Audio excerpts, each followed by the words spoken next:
আজকে তৃণমূল কংগ্রেসটাই শহীদ, দলের শহীদ দিবস পালন করতে হবে।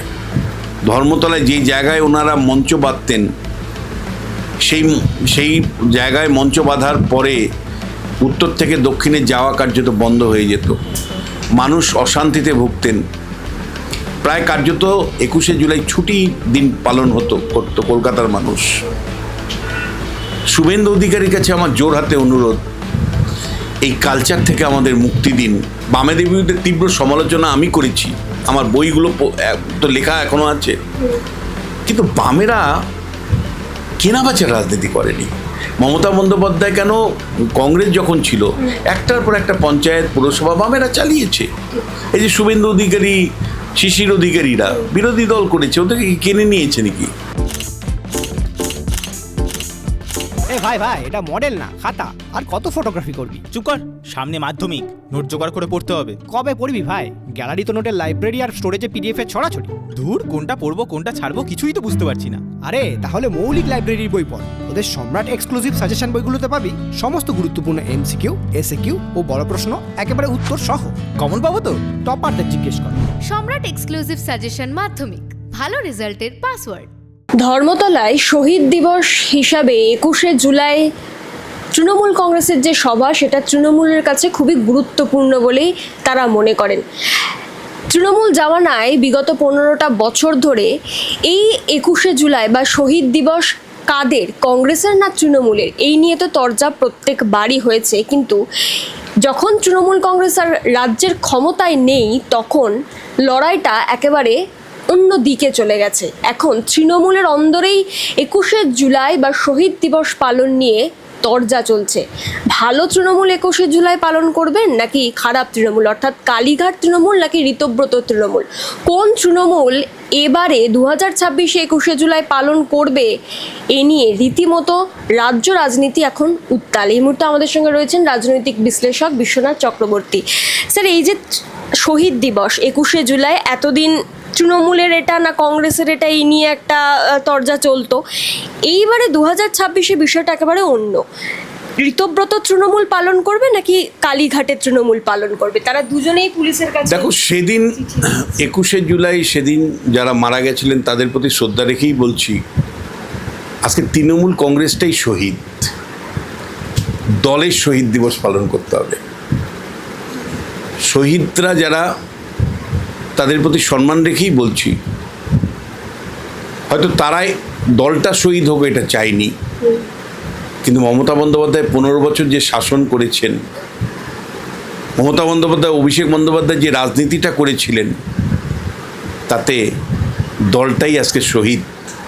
এবং দলের শহীদ দিবস পালন করতে ঋতব্রতরাও চাইছেন, অভিষেক বন্দ্যোপাধ্যায়, মমতা বন্দ্যোপাধ্যায়রাও চাইছেন। ঋতব্রতও চাইছেন যে শহীদ দল শহীদ হয়ে গেছে, দলের শহীদ দিবস পালন করতে। আবার একইভাবে মমতা বন্দ্যোপাধ্যায় শহীদ হওয়া তৃণমূল কংগ্রেসের দিবস পালন করার কথা ভাবছেন। কিন্তু দেখো, দিনের পর দিন ধর্মতলাকে আটকে, মানে এটা তো বছরকে বছর প্রায় 2 দিন 3 দিন ধরে ধর্মতলা আটকে থাকতো, মানুষের নাকাল হতেন। ধর্মতলায় যেই জায়গায় ওনারা মঞ্চ বাঁধতেন সেই জায়গায় মঞ্চ বাঁধার পরে উত্তর থেকে দক্ষিণে যাওয়া কার্যত বন্ধ হয়ে যেত, মানুষ অশান্তিতে ভুগতেন। প্রায় কার্যত 21শে জুলাই ছুটি দিন পালন করতো কলকাতার মানুষ। শুভেন্দু অধিকারীর কাছে আমার জোর হাতে অনুরোধ, এই কালচার থেকে আমাদের মুক্তি দিন। শহীদ হওয়া তৃণমূল কংগ্রেসকে শহীদ দিবস পালন নিশ্চয়ই আপনি করতে দিবেন, কিন্তু ধর্মতলা আটকে নয়, ধর্মতলাকে বন্ধ করে নয়। সেটা ঋতব্রত তৃণমূল হতে পারে, সেটা কালীঘাট তৃণমূল হতে পারে।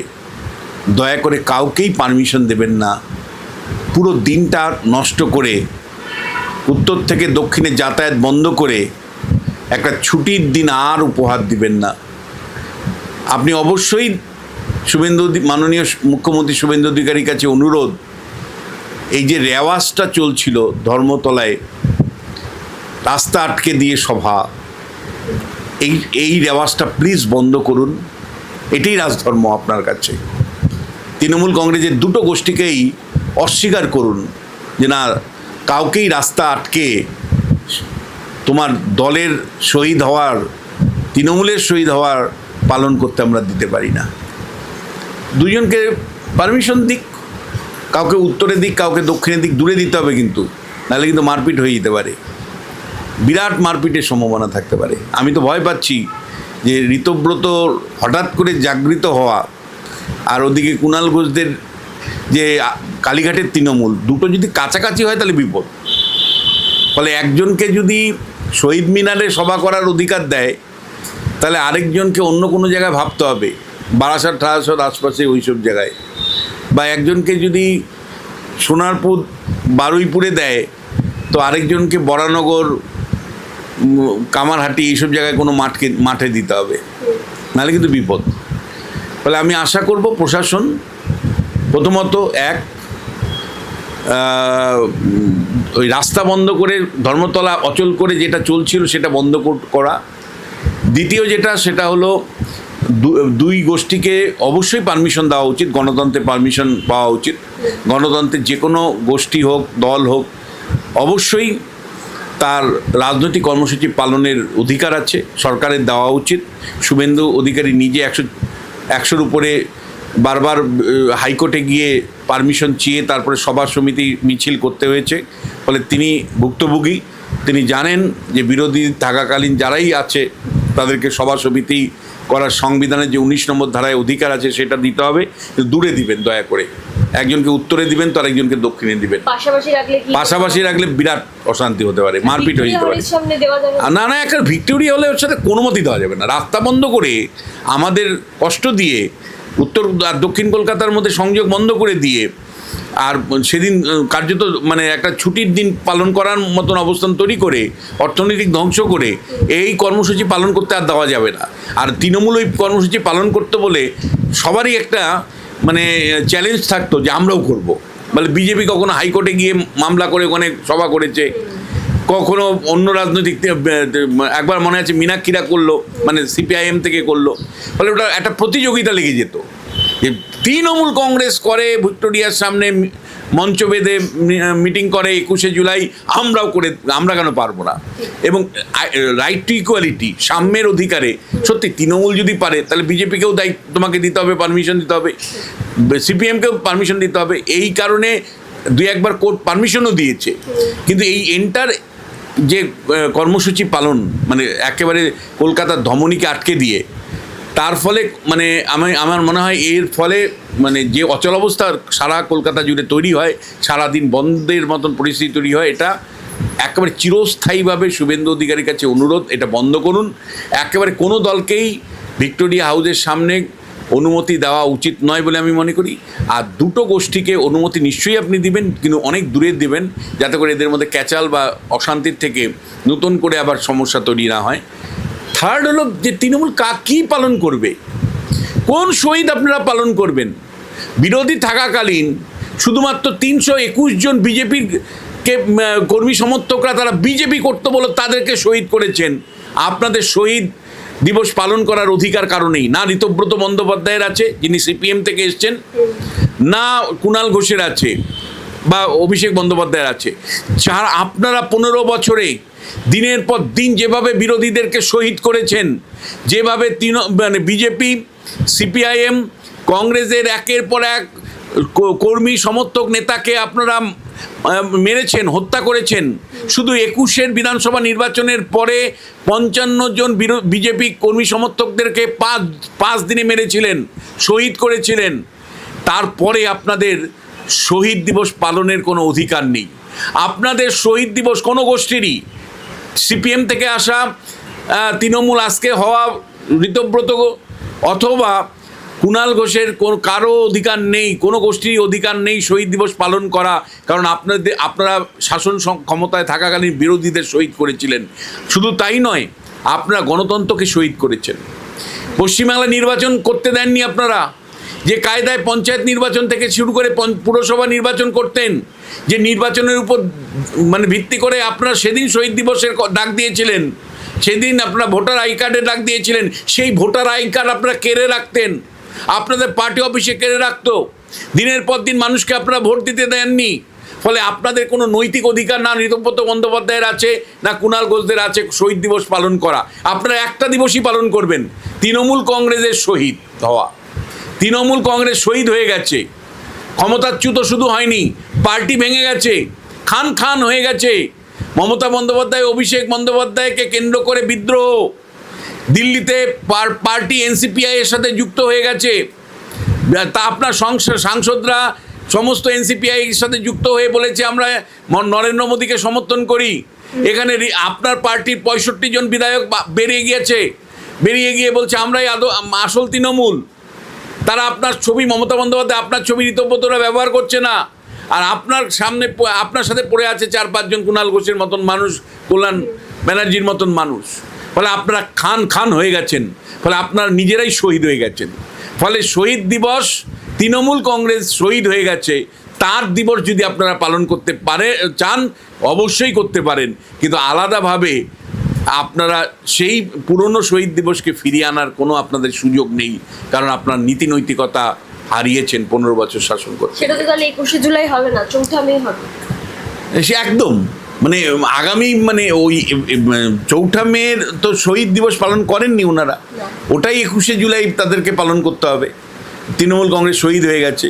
এখন ঋতব্রত তৃণমূল যারা, তারা বলছে যে ওই যে তারকাতে একেবারে মঞ্চ ভরে থাকতো, তাতে শহীদদেরকে অশ্রদ্ধা করা হয়েছে, অথচ এরাই যদি গত বছর দেখেন সবাই একেবারে স্বমহিমায় সেই মঞ্চ। আরে এরা তো গদগদ করতো, ঋতব্রতরা তো গদগদ হতো, দিদি ও দিদি দিদি দিদি বলে ঋতব্রত যেভাবে কথা বলতো, অভিষেক বন্দ্যোপাধ্যায় ও যেভাবে বলতো অভিষেক বন্দ্যোপাধ্যায় আমাদের নেতা। আরে কোথায় চলে গেল, কি স্বার্থপর লোকগুলো রে ভাই। পশ্চিমবাংলার রাজনীতি, পশ্চিমবাংলার মানুষ দেখলো ক্ষমতার বৃত্তের বাইরে গেলে লোক কত ক্ষমতার বৃত্তের মধ্যে ঢোকার জন্য কি স্বার্থপর হতে পারে। সত্যি দেখো, তৃণমূল কংগ্রেস তো শুধু হারলো তা নয়, তৃণমূল কংগ্রেস রাজনীতির প্রতি যে বিশ্বাস সেটাই নষ্ট করে দিল। তৃণমূল কংগ্রেসের পরাজয়, দেখো একটা সংসদীয় ব্যবস্থায় একটা দল হারতেই পারে, 15 বছর শাসন করেছে, তারা দুর্নীতি করেছে, অব্যবস্থা করেছে, শাসন করতে পারেনি, মানে দুঃশাসন করেছে, হেরে গেছে। কিন্তু তৃণমূল কংগ্রেস মানে হারার পরে যেভাবে নেতা নেত্রীরা বাজারে বিক্রি হচ্ছে, তার ফলে মানে রাজনীতির প্রতি লোকের ঘৃণা ধরে গেছে। রাজনীতি দেখলেই লোক ঘৃণা করছে, মানে রাজনৈতিক নেতা মানে এরকম করে গালি দেয় লোক, তুই আবার রাজনৈতিক নেতা, এরকম একটা ঘৃণার চোখে লোককে রাজনীতিবিদদের দেখছে। এবং পশ্চিমবঙ্গের এই রাজনীতিটাকে দেশের কাছে কতটা হাসির খোরাক বানাচ্ছে, মানে সত্যি বলতে কি, দেখো পশ্চিমবাংলা আইডিওলজিক্যালি খুব সাউন্ড জায়গা ছিল, মানে ভারতবর্ষের অন্য জায়গায় আয়ারাম গয়ারাম হতো, মানে ঘোড়া কেনা বেচার মতন এমএলএ এমপি কেনা বেচা হতো। আমরা জানি কংগ্রেস, মানে শুধু বিজেপিকে দোষ দিব কেন, কংগ্রেস করেনি। কিন্তু পশ্চিমবাংলায় আদর্শগত রাজনীতি হয়েছে। কিন্তু আমি তোমায় বলছি, আমরা তো ছোটোর থেকে বড় হয়েছি, এখানে হরিপদ ভারতী লড়াই করেছে বিজেপির আদর্শের জন্য, আবার কংগ্রেসের অতুল্য ঘোষ রাজনীতি করেছে আদর্শের জন্য। এখানে একটা পর্যায় পর্যন্ত মমতা বন্দ্যোপাধ্যায়ও বাম বিরোধী মানে ভাবনাকে সামনে রেখেই রাজনীতি করেছেন। পরে উনি রাজনীতিটাকে বাজারে পরিণত করলেন, এবং যেভাবে মানে সওদা করে সেই সওদার মতনই ঋতব্রতকে কিনেছেন। ঋতব্রত আজকে একইভাবে সওদার মাধ্যমে আরেক জায়গায় চলে গেছে। এক সময় তো আপনি ঋতব্রতকে সওদা করেছেন, সিপিআইএম ছেড়ে দিয়েছে, আর সওদা করো, একে দিয়ে কিছু কাজ করাও, ট্রেড ইউনিয়নের কাজ করাও, কুড়িয়েছেন। আপনি ক্ষমতার বৃত্তে চলে গেছেন, ঋতব্রত আরেক জায়গায় ভাবছে যে ভাই ওখানে গেলে আমার বেশি লাভ, চলে গেছে, বিক্রি হয়ে গেছে। ফলে এই যে কেনাবেচার যে রাজনীতি, আয়ারাম গয়ারামের যে রাজনীতি, এই রাজনীতিটা পশ্চিমবাংলায় মমতা বন্দ্যোপাধ্যায় প্রতিষ্ঠা করলো। দেখো, বামেদের বিরুদ্ধে আমাদের অসংখ্য অভিযোগ আছে, বামেদের বিরুদ্ধে তীব্র সমালোচনা আমি করেছি, আমার বইগুলো তো লেখা এখনো আছে। কিন্তু বামেরা কেনাবেচার রাজনীতি করেনি, মমতা বন্দ্যোপাধ্যায় কেন কংগ্রেস যখন ছিল একটার পর একটা পঞ্চায়েত পুরসভা বামেরা চালিয়েছে। এই যে শুভেন্দু অধিকারী, শিশির অধিকারীরা বিরোধী দল করেছে, ওদেরকে কি কিনে নিয়েছে নাকি?